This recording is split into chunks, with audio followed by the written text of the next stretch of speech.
So it's like I cut myself. I know it's bad. People keep telling me it's bad, but it's not about trying to kill myself. Okay.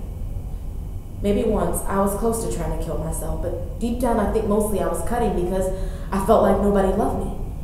And I think it's related to how I lived my life as in foster homes.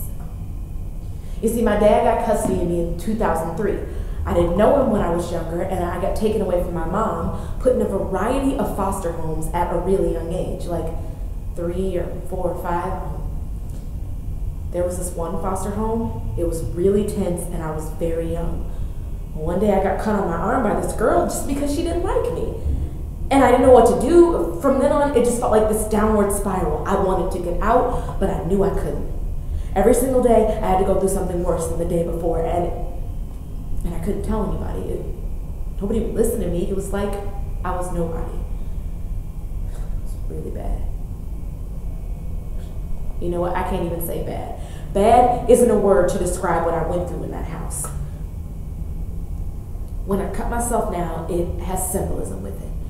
When I cut, I repeat what was done to me, except now I'm the one that's taking the action instead of somebody doing it to me.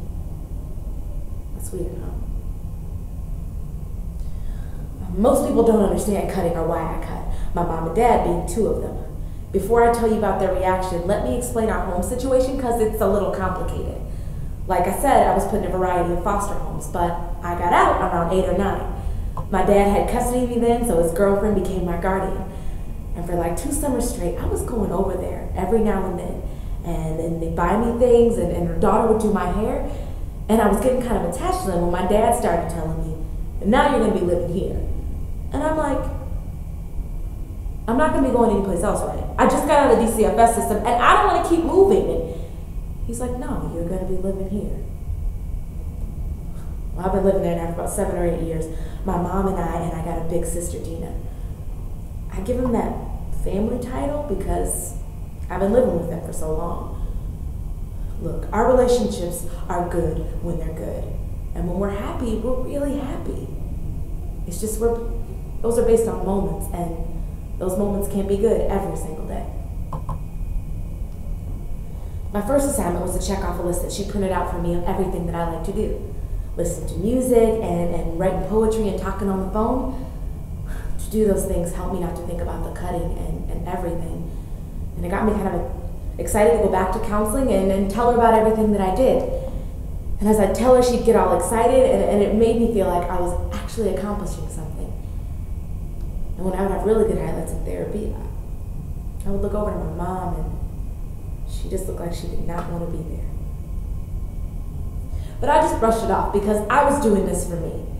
Every session, Miss Zavala would say, let me see your arms to see if I was cutting myself. And I'd say, look, I didn't cut myself.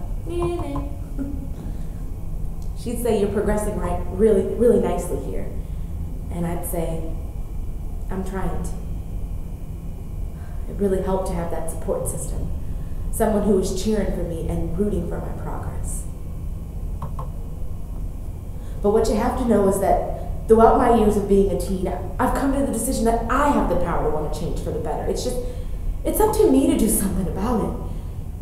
It was really hard going through what I went through.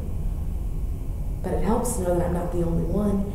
And I'm still learning how to work on myself because I'm still trying to find myself.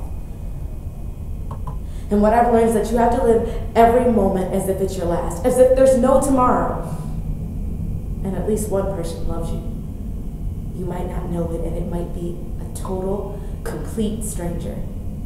But there's somebody on this earth that does.